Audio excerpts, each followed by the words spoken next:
Oui, c'est bon, je vous vois venir. Oui, je sais. Je le sais d'avance. Oui, ce n'est pas un bonnet du Père Noël. Oui, je le sais d'avance. Oui, je sais que c'est un fez. On se calme direct dans les commentaires. Je fais ce que je veux, c'est mon émission. Et puis c'est bon, ça va. Oh, je porte un truc rouge sur la tête. Donc je reste un peu dans la thématique quand même. Oh. J'avais pas de bonnet sous la main, donc... Non, enfin bref. Bien le bonjour, bonsoir, c'est Alexem. Et aujourd'hui, on se retrouve pour cette nouvelle émission. Oui, enfin, quand je dis nouvelle émission, je dis pas que c'est l'émission qui est nouvelle, je dis juste que c'est un nouvel épisode. Enfin bref, tu m'as compris. Et le moins qu'on puisse dire, c'est que ce mois de décembre est assez chargé au niveau des sorties. Donc, assez palabré, et passons directement à Santa et compagnie d'Alain Chabat. Alors là, ça va envoyer du lourd. Parce que ce film s'annonce pas mal du tout. Pour un film français, messieurs, dames, attention, fait divers, fait historique. Enfin, une vraie bonne comédie française.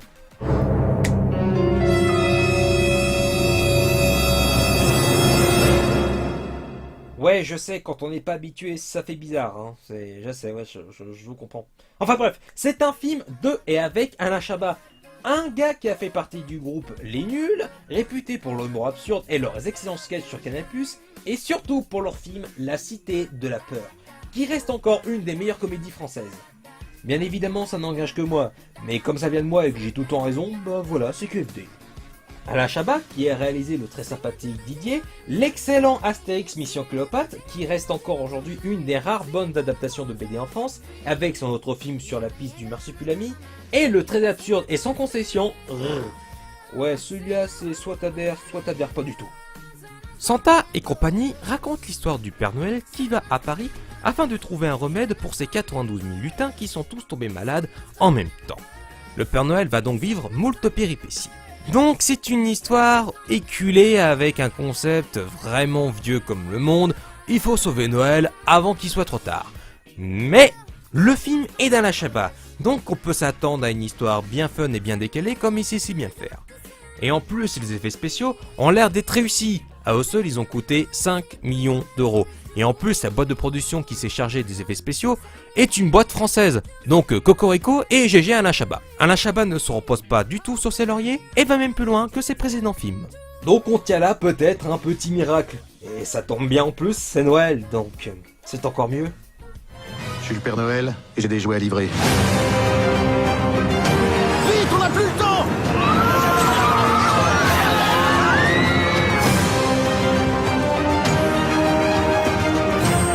Ça me fait réaliser que tout n'arrive pas magiquement, comme ça. Qu'il faut se battre aussi pour les gens qu'on aime. C'était le discours de Miss France l'année dernière, mot pour mot. Comment on dit bonjour en reine? On dit on. Non, pas du tout. Là, vous avez dit veux-tu un yaourt à la fraise, aucun rapport. Oui, du coup, il en veut bien. Bref, après ça, le 6 décembre sort également Paddington 2. Donc, Paddington 2 est donc la suite du premier Paddington, merci Captain Évidence, sorti en 2014.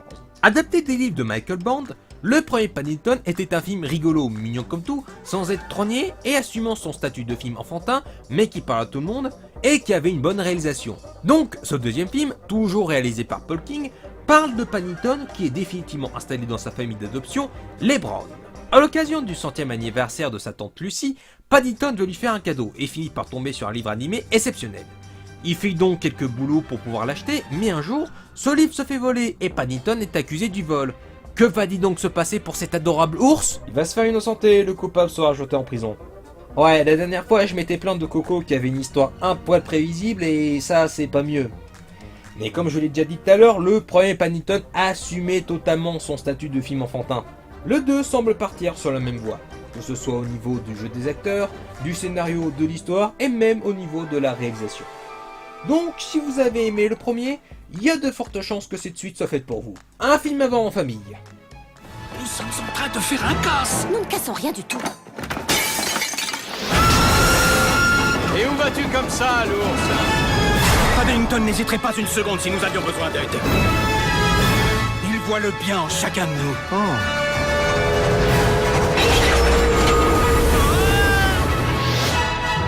Marmelade. Installez-vous.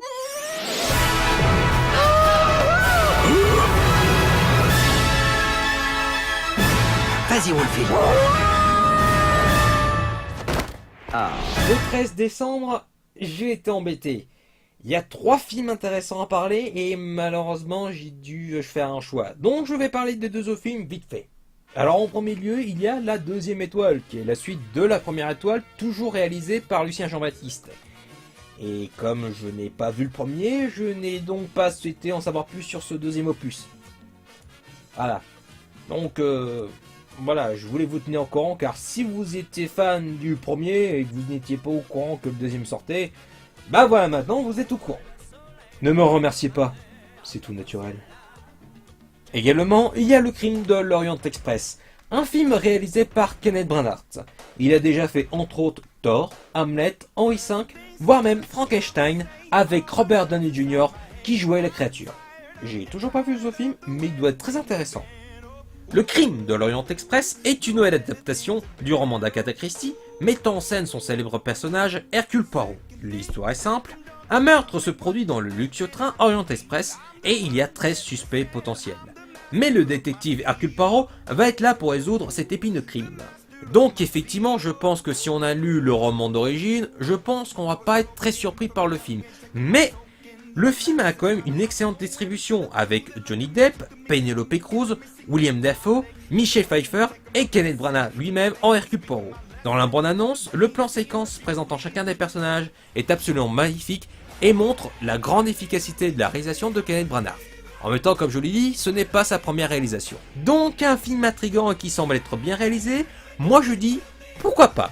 Bref, après ça, on arrive enfin au film événement de l'année. Un des films les plus attendus, les plus craints aussi, mais surtout les plus attendus. Je veux parler de...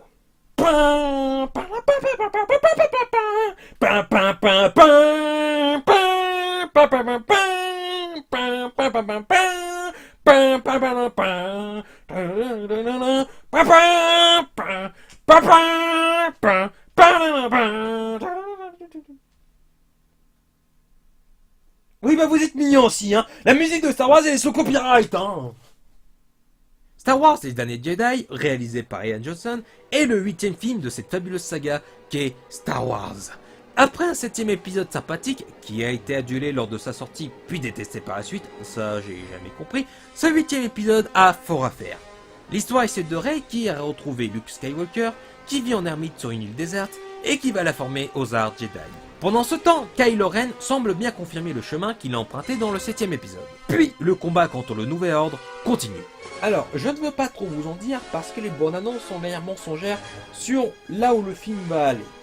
Donc on peut faire de multiples interprétations à cause de tous ces trailers. C'est pour ça que je me contente de raconter l'histoire la plus simple possible. Mais en tout cas, ça annonce du lourd. Du très très lourd. Évidemment, qui dit grosse production, dit gros moyens, et Star Wars les derniers Jedi en a vraiment sous le capot. La production design et les effets spéciaux ont l'air excellents et vraiment très bien travaillés. Que ce soit au niveau des décors, des créatures, des vaisseaux, etc. Tout a l'air magnifique. Puis la réalisation de Rian Johnson a l'air vraiment pas mal du tout, se rapprochant des rapports entre les personnages et de bien montrer leurs émotions. Rian Johnson qui a fait l'excellent Looper et que je vous conseille fortement. Par contre, ouvrez bien votre cerveau et soyez bien à l'écoute pendant le visionnage du film, parce qu'on peut vite avoir mal à la tête sinon. Espérons que les musiques de John Williams soient quand même meilleures que celles du 7e épisode, qui étaient pas mal mais pas marquantes non plus, alors que la musique est toujours ce qui a donné à Star Wars un souffle épique et grandiose. Nous sommes l'étincelle qui allumera l'incendie, qui réduira le premier ordre en cendres.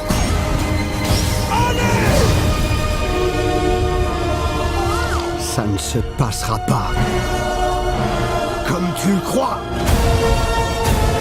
Il est temps d'accomplir ton destin. J'ai besoin que quelqu'un me dise où est ma place dans tout ça.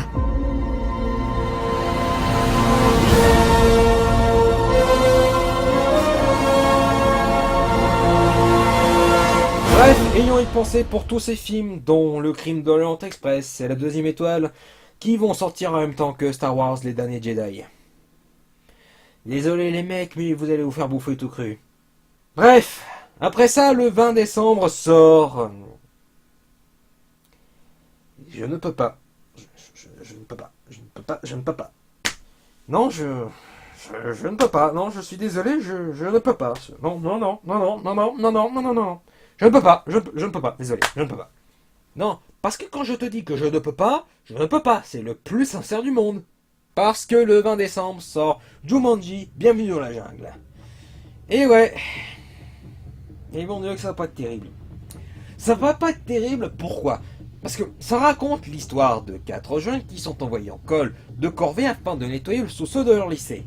Pendant leur nettoyage, ils vont tomber sur le jeu vidéo Jumanji qui est relié avec une vieille console Atari. Je ne sais pas pourquoi les mecs ils ont fait ça, mais bon bref, de toute façon, c'est pas ça le plus important.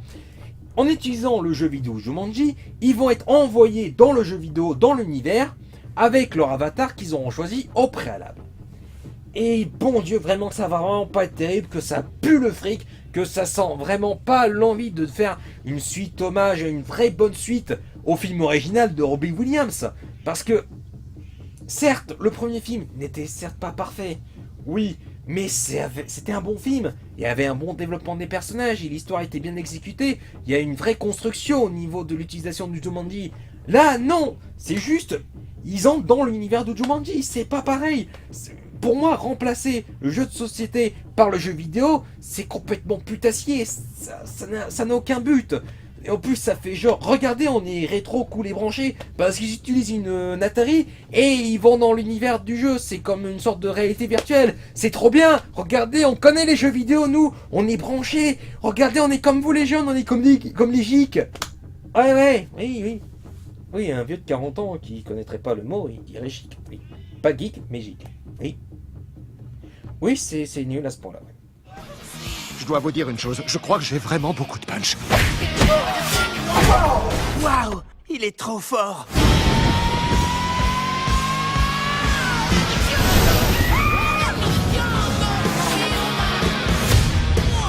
Ça, c'est un homme et un vrai. Chiale pas, chiale pas. Chiale pas, ça va aller. Arrête, arrête. Je le kiffe trop.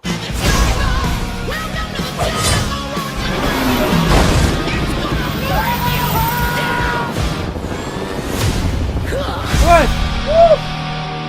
Oh, c'en est fini de ce mois-ci. Wouhou, c'est fini pour le mois de décembre. Eh ben non, c'était pas simple. Oh, il y avait tellement de sorties que c'était compliqué. Oh, mon Dieu. Bref, en espérant que la vidéo vous ait plu, j'espère aussi que vous partagerez cette vidéo, surtout sur vos murs Facebook, Twitter, bref, partagez, ça ferait très plaisir, je vous en remercierai par avance. Et comme ça permettrait de prévenir vos proches quelles seraient les sorties à venir.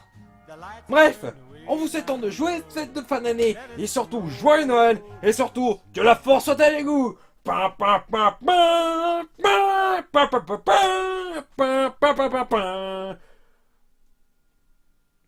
ouais, mais moi je voulais terminer sur un truc épique. Foutu copyright.